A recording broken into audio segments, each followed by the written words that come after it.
We're back.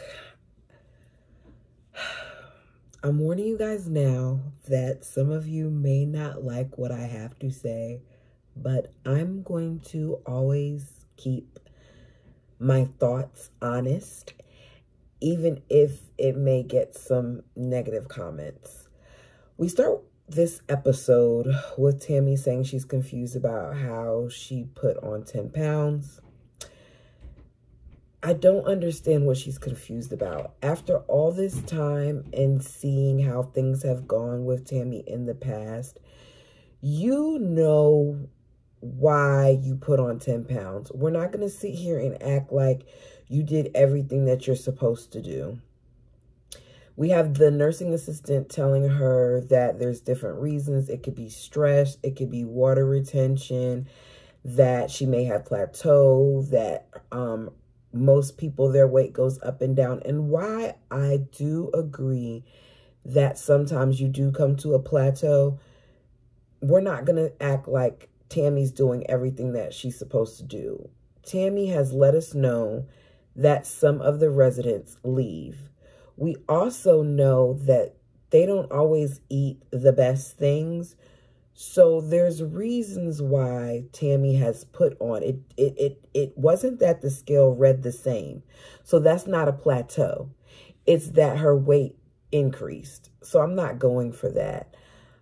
She then says how at one point she was 9 pounds away from her goal a few years ago. And then COVID came. I'm looking around because I'm trying to figure out where I was at when that happened. Tammy is lying to us and the producers. When did we see this? What are you talking about? I know there was a point when she was with Dr. Proctor that she was losing weight, but she started putting it on. I don't remember her being 9 pounds away from her goal ever. We then cut to Chris, who for some reason feels like he should get skin removal surgery now. So he has his waist measured by his wife, and currently it's measured at 46 inches. He then gets into some old clothes. We see him put his whole body into one leg of his clothes. And the confusing part about Chris is we have seen him do work, but we haven't seen all of the work that he's done, because he refers to when he used to be in, like, I think he said he had 60 inches of waist, over 60 inches of waist. And I don't recall us seeing him at that. I know they flash back to pictures, and they might have shown him in season 1, but I don't really remember him being that big. But you can see that he's lost some weight. He tells his wife that he wants to get rid of some of his old clothes, and that he feels like it's time to have the skin removal surgery. We see him have a meeting with Dr. Chris. Dr. Chris said that he was 408.5 pounds before surgery. He wants Chris to be at about 300 pounds. Chris gets on the scale. He surprised me because he now weighs 299.4 pounds. The doctor tells him that in order for him to get the skin removal surgery, before the plastic surgeon would be willing to see him, he needs to lose another 50 pounds. His wife then asks him if he can do it, and he says it's going to suck because we have to go back on the diet. What do you mean you have to go back on the diet? You're not supposed to stop the diet. He says, I'm going to have to go back on the diet. I'm going to have to start doing some weight training and switch some things up. He says how he's disappointed because he has zits and boils, and he has to worry about smells and odors. And all of these are things that, to me, he should have mentioned to the doctor when the doctor asked him if he's having any other problems or complications, because you're talking about how this is problematic for you, but you didn't mention it to the doctor. We then go to Amy and Michael struggling to blow up a pool. I'm saying this a little bit out of order, but I kind of want to just get to some things and then really get into Tammy. They're blowing up a pool because they want to make Gage feel better because there was a tragedy. We see him blowing up the pool with his mouth. He then has Amy come out. Amy says, "Can I help?" And she's blowing in the hole too. But they didn't realize until later that it was the drain instead of the actual hole of the pool. Gage is cute, but his parents are not. We then see Michael go and get a blower of some type, and he fills up the pool. We find out that Little Bit, the dog, passed away. She was 22 years old. I never knew that Little Bit was Michael's dog.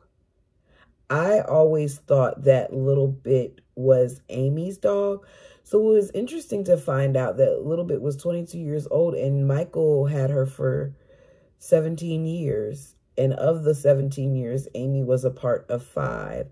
So they had that dog for a long time. Amy talks about how she dreads telling Tammy because she doesn't want her to use that as an excuse as to why she may be struggling.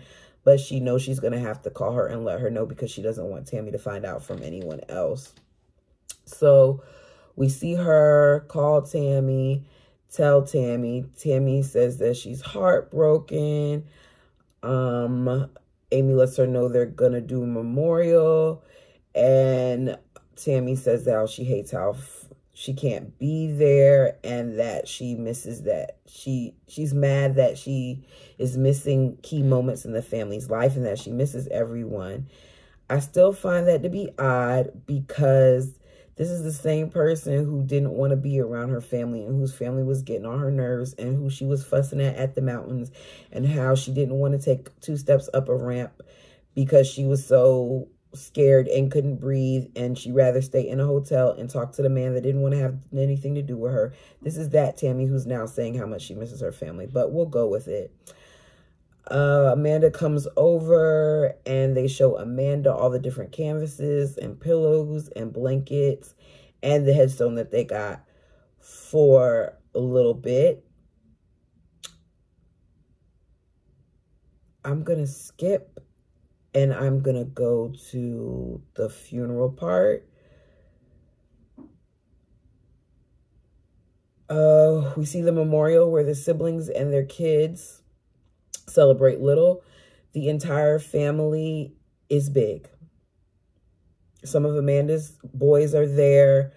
All the siblings are there. We don't see any of Michael's side, if I recall, but which is kind of odd to me. And it kind of made me feel like they were doing this for a moment on television because if the dog originally started with Michael, I would think that some of his family would want to come to the memorial if this was indeed the memorial. For all we know, they could have done something separately off camera, but it just seemed a little staged to me. This is the most that we've ever seen Michael speak. Everybody says something nice about Little. Let me go back to Tammy. We come back to Tammy working out. She talks about how there are days where she gets cravings and wants to drink soda and doesn't feel like working out. She isn't looking forward to therapy because she doesn't like therapists. Let me stop right there. Tammy's attitude sucks. She started off the session like this.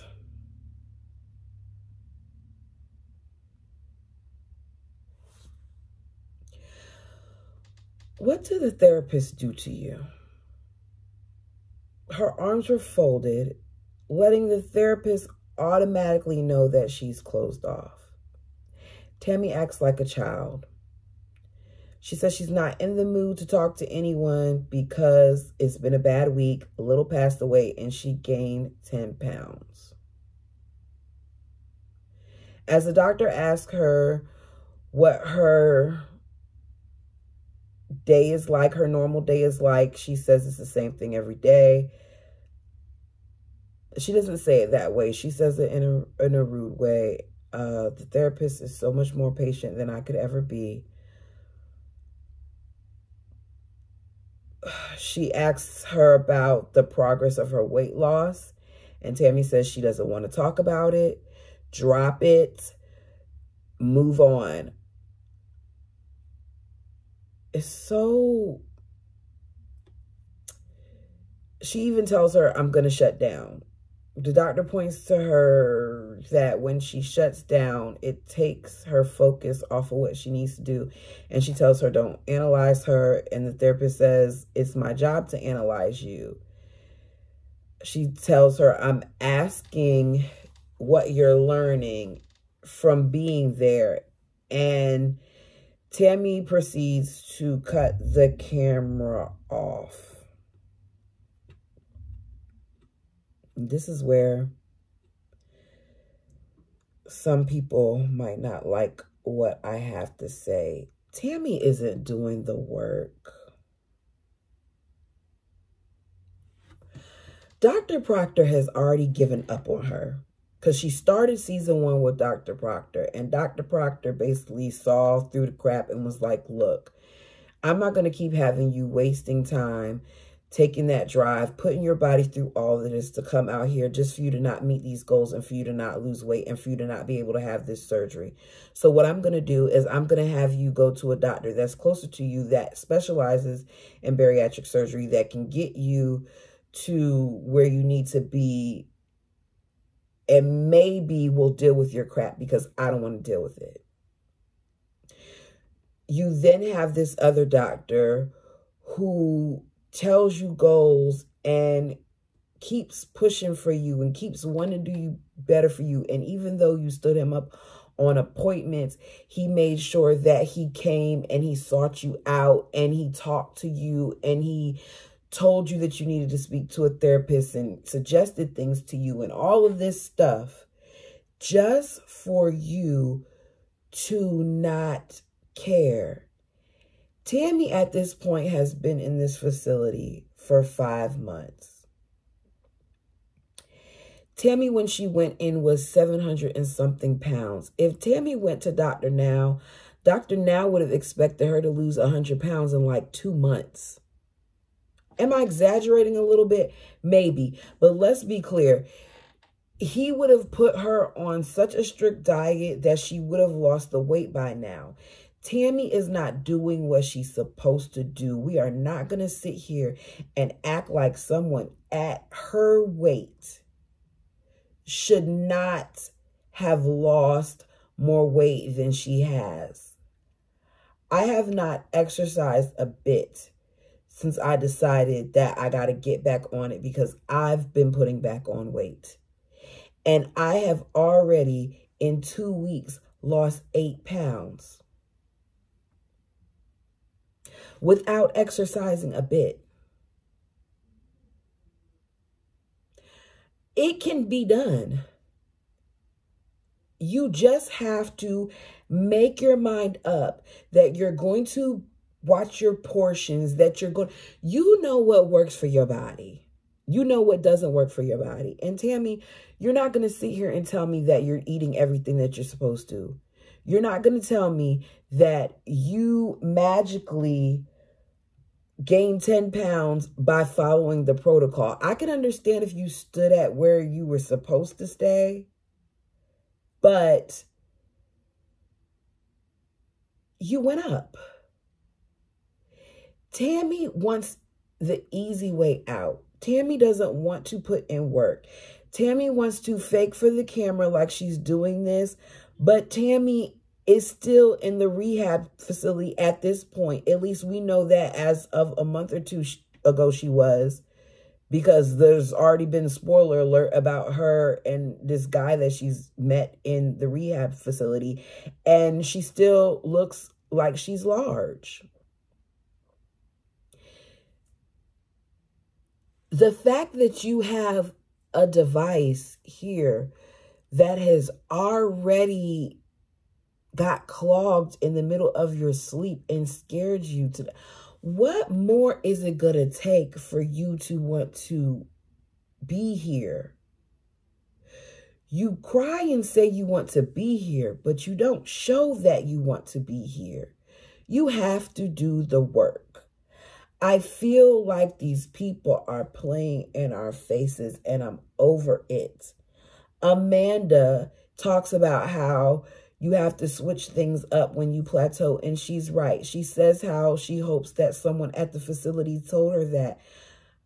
I hope so too, because what is the point of this place? Really? Are you all just collecting money? What's the goal? Because the way that things are going and what I'm seeing, I wouldn't want to go there, and I wouldn't want to send my family member there. Y'all have had residents that have been there for 7 years and all this time.